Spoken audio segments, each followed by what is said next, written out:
batuwambye ate sijju yadde amaze okunfiirako nga alina gyansingiseeyo ngenda okuddawo nga butulinze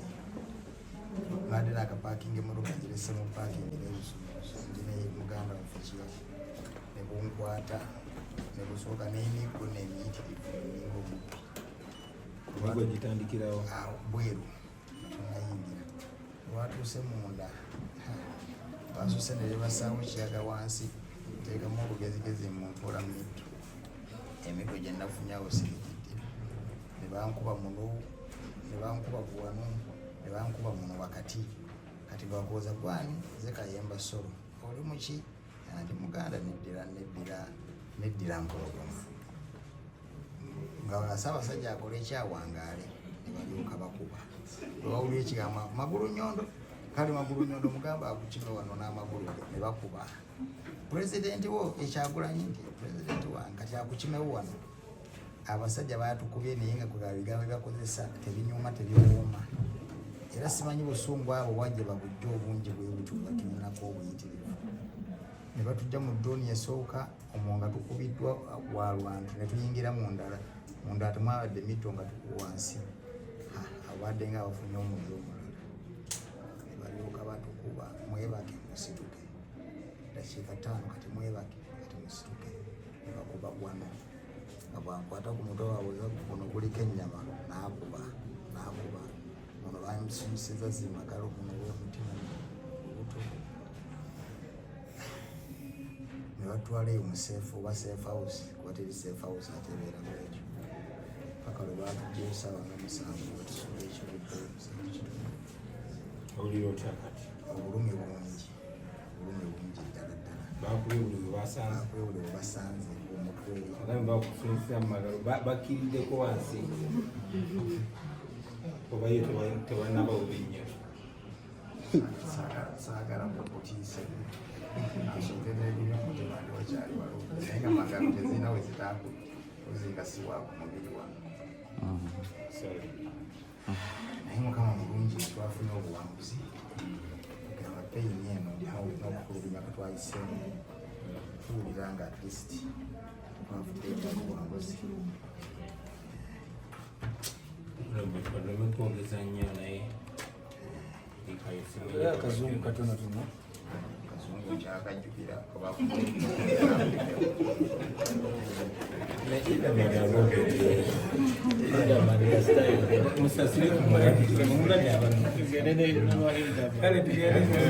tukozesa olwayinamani naye nga bamukwera simanyi nti mulamu yogamani enkwaba takyayina sobola kuba na kintu kyonna ku mubiri manyi ayina olwali nebwaba mulwali kati kusaasirako muganda wange mwebale nnyo amaloboozi gonna mwebale atlist twabadde tulina essuubi eryo nti amaloboozi ago gatambudde gajja kusinziira ffe okulabika nti tuvaayo buli eyakutteko neyakusanzemu olugalo kanso nalukola agenda musimu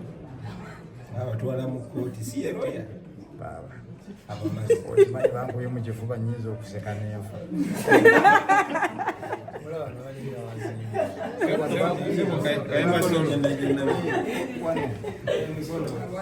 nawano neeno olabawo saidi awo zimagalo zo zezisiza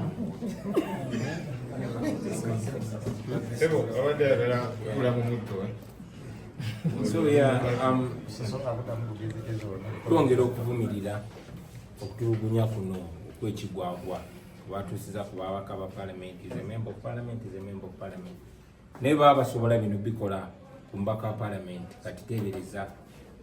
nga basobola bikola ku munnamawulire nga kamera zibatunuddemu katebereza kye bakola abantu ba bulijjo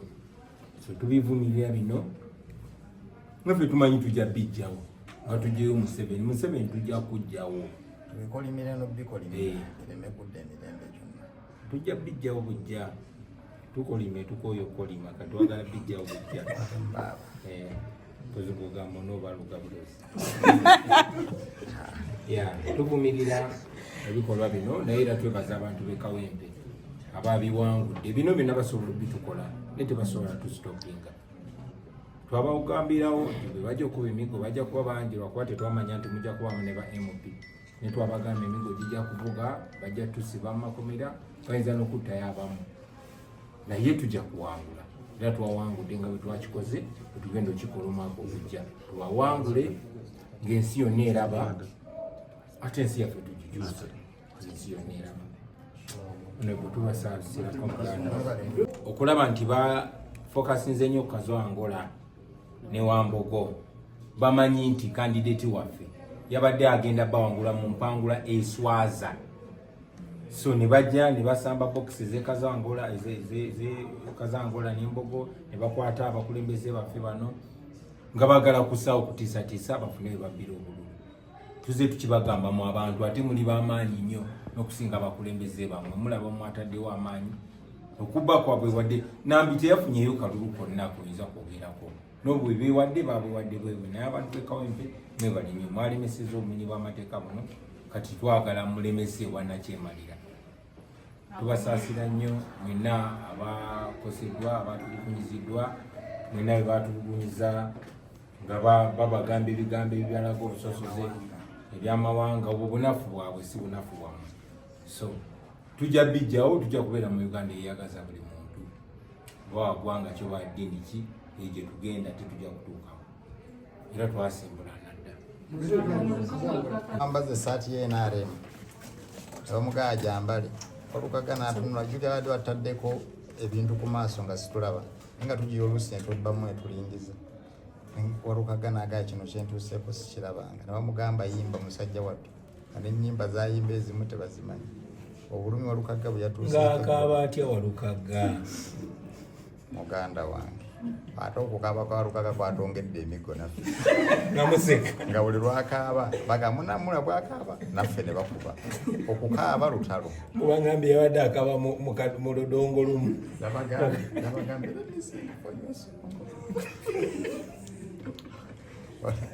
obulwadde obugagamba Walukaga okaba muwombuzi I got me, let me sing for you song. Never happy Walukaga musajja wa Kabaka ne bakuba Walukaga singa tasobola gwadi yegaana obwa Kabaka agaana nina mu lugwala mu bulijjo yiwanira mu Buganda kyo kyabadde kitya Katona amannya 7 mu 2 bamugaye tuwagasinga kaabo abasajja balina obusungu zesimanyi wabo bava mu ngeri y'amawanga obusungu bwabwe bungi nnyo nnyo nnyo ate nga ffe tulina musango okuzaalibwa we twazaalibwa condemn this Katimudo Luzulu. We condemn this torture, but we also want to use this opportunity to shine a light on the reasons for brutality in those particular places. Kazo Angola,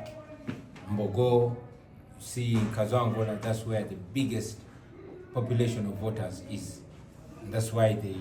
grabbed our leaders, trying to divert it, trying to mess it up. And also later on, you saw them kicking boxes at Wambogo, so as to at least reduce our massive win, because we won overwhelmingly there, and they had to make sure that our votes in those majority places are not counted. Thankfully, we won everywhere, to the extent that even when they try to mess it up in the most populated places, we still beat them. Museveni, we beat you. Thank you. Are you considering any course of action after this? Most especially, we have seen that people were tortured. Absolutely. Not that we expect any redress, but because we want to go on record. We know one day justice will be served. Might not be tomorrow or anytime soon, but one day it will be served. So we shall take every legal step. Thank you. President Afaki Yeah, of course, tutunulira buli kubo oli okunoonyamu bwenkanya era n'okubawaabira bano ababikoze nako tukutunuulidde naye era tumanyi tetusubirayo bwenkanya just twagala genda ku bibodi kubanga tumanyi nga bwe bukya buziba olunaku lumu ekiseera kijja kutuuka bano abantu bonna bonna abakozi bino ebikolobero kuba babikoze ku kamera bali ku rekodi olunaku lujja kukya obwenkanya bubeewo era basasulire ebikolobero Honorable Katukuleke Muganda.